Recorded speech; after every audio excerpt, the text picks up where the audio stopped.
다음에는 우리가 법령에 규정이 되어 있지는 않지만 우리가 이제 각종 규정에 대해서도 우리가 살펴봐야 될 것 같아요. 그래서 여러분들이 가장 궁금해하시는 표준관리규약을 갖고 제가 설명을 드리면 좋겠는데, 표준관리규약은 작년에 해서 저희가 이제는 안 해보도록 하고요. 주차관리 규정에 대해서 제가 설명을 드리고, 이 규정을 한 다음에 제가 질의회신에 대한 부분들을 여러분에게 설명을 드리도록 하겠습니다. 주차관리 규정에 대해서 보면은요, 우리가 이제 서울시 표준 주차관리 규정입니다.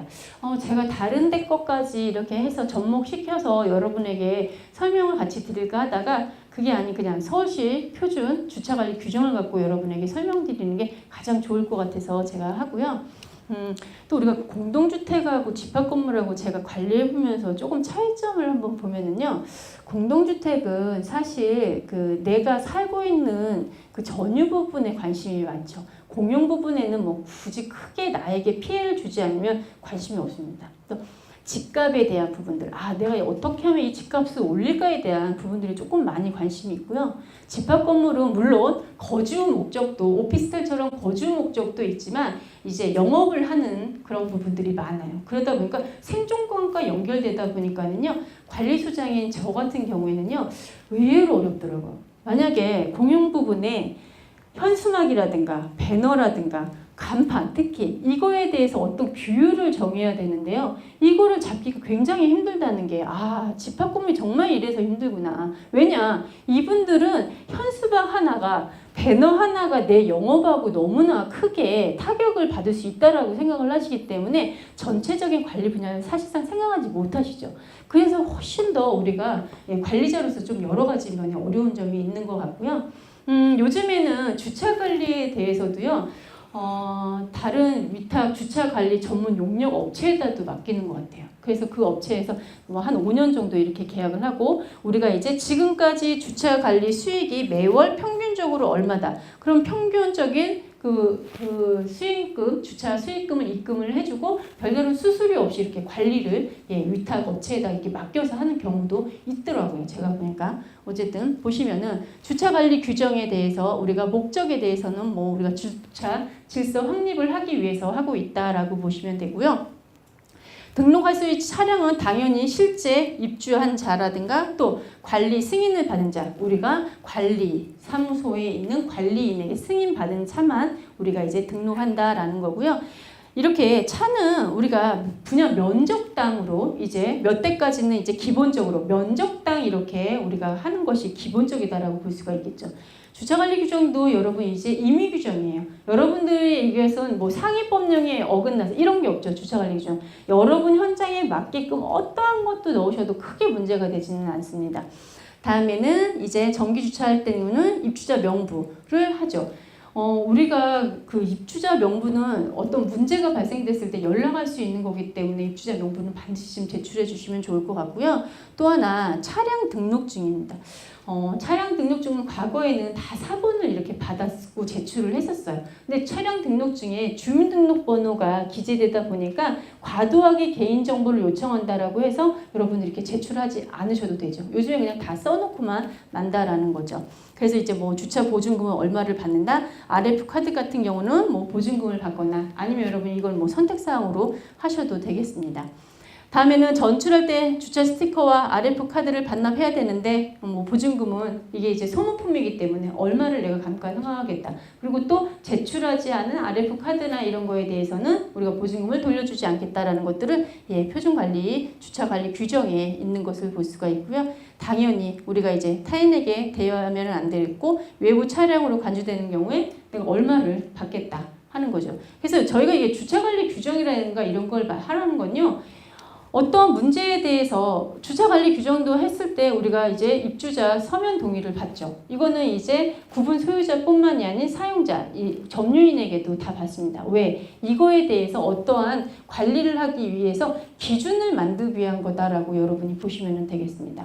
그래서 뭐 정기 주차 차량은 1호실당 하나라든가 또 이제 오피스텔 차량과 거주와 또 영업하는 상가가 같이 있을 경우에는요. 거주하는 분들이 지하로 더 내려가죠. 그리고 영업하시는 차 그리고 손님을 위에다가 이렇게 주차하게끔 하죠. 그거는 사실상 오시는 손님을 배려하는 것도 있지만요. 거주하는 분들의 차량을 보호하는 것도 있죠. 밑으로 내려갈수록 그게 더 이렇게 외부 차량이 왔다 갔다 하지 않기 때문에 그 차량을 보호하는 목적으로도 이렇게 많이 하고 있습니다.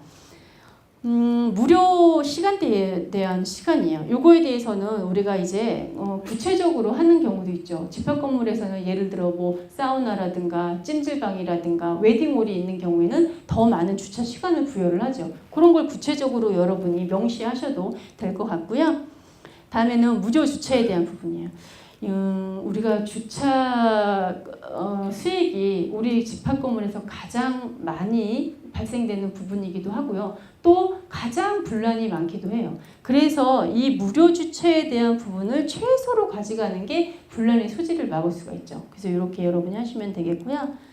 다음에는 이제 제한 속도에 대한 부분이에요. 우리가 주차시설 이용 시간 여기 11개에 대한 부분들은요. 우리가 주차장에다가 벽면에 보이는 곳에다가 우리가 이렇게 관리를 하기 위해서 부착하고 있습니다. 특히나 우리가 기둥에다가 제한 속도 10km 이하에 대한 부분들을 안전 표지로 이렇게 많이 부착하고 있는 것을 볼 수가 있겠고요. 또 여기 있는 게 우리가 관리할 때 가장 머리 아픈 거죠. 3일이 지나도 계속해서 자동 주차를 해놓은 경우에는요. 자동차 관리법 제62조 26조에 따라서 구청에 신고 자동차 처리 명령에 따라 견인 조치를 할 수 있다라는 이런 거를 여러분이 하셔야 장기간 한 달 아니면 2달 막 이렇게 장기간 있는 차들이 있죠. 이거에 대해서 여러분이 해놓고서 그 견인 조치 비용에 대해서는 차주가 부담한다 해서 이분들 거의 뭐 세금 안 내서 이렇게 주차되는 경우도 많기 때문에 요거 넣어놓고 이 근거에 의해서 이제 우리가 관리도 하는 것도 저희가 하고 있습니다. 그 다음에 주차장 영업배상 책임보험을 웬만한 큰 단지는 다 들어놓죠. 그래서 자기 부담금이 얼마냐에 따라서 이렇게 보험료가 차이가 날 수 있다는 것을 볼 수가 있고요. 또 하나 우리가 주차장에서 사고가 많이 나요. 사고가. 그러면은 입주자분들이 사고 났으니까 보여주세요 해요. 근데 이젠 관리주체가 웬만하면 안 보여줄 거예요. 웬만함이 아니고 안 보여주죠. 내가 보여주고 내가 관리소장으로서 제가 보여주고 싶으면요. 입주자분들이 요청을 하면은 그 CCTV에 있는 주변에 나온 분들을 다 모자이크 처리하거나 주변에 나온 분들에게서 제가 서면 동의를 다 받고 보여드려야 되거든요. 그러나 그게 가능하지 않습니다. 그러면 내가 주차장에서 사고가 났는데 그럼 어떻게 해야 되느냐? 여러분들이 경찰서에 사고 접수를 하시면 됩니다. 사고 접수를 하면은 그거에 따라 경찰이 왔을 때에 대해서 저희가 공개를 할 수가 있기 때문에 그렇게 진행을 하고 있고요. 다음에 이제 공사 관련된 규정에 대해서는 제가 굳이 설명드리지는 않겠습니다. 전기시설에 대한 거, 소방시설에 대한 부분들이 요즘 가장 이슈죠.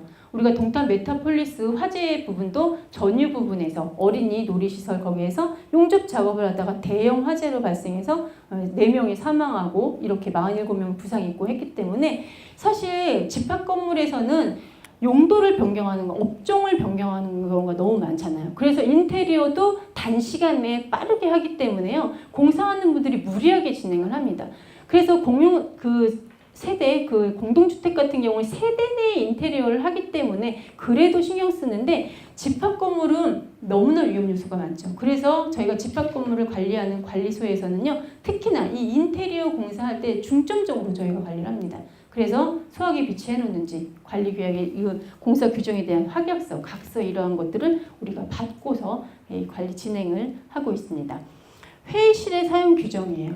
우리 현장의 공용 부분에 여러분이 회의실이 있다. 그러면은 이런 규정을 만들어 놓고 공개를 하고 관리하고 그 다음에 입주민들이 사용할 수 있게끔 하면 좋겠다라고 해서 저희가 이제 회의실 사용 규정을 한번 갖고 와봤습니다. 그래서 여러분들이 공용 부분에 우리 입주자분들이 있는 경우에는 여러 가지 규정을 많이 만들어 놓으면 관리하시는 데 굉장히 편리하실 수가 있겠다라는 겁니다.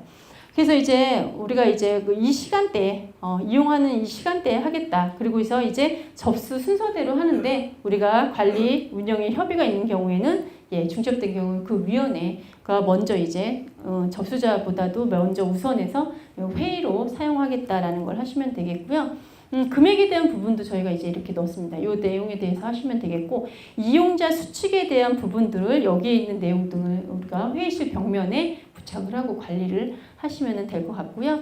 체력 단련장에 대한 부분이에요. 우리가 이제 규모가 크지 않아서 외부 용역을 주고서 관리하기는 뭐하다. 그럼 우리가 자체적으로 관리할 때는 이러한 내용을 넣고서 여러분들이 규정에 맞게끔 관리를 하면 좋겠다라고 해서 저희가 갖고 왔습니다. 이거 충분히 여러분이 읽어보시면 다 이해되시는 부분이고요.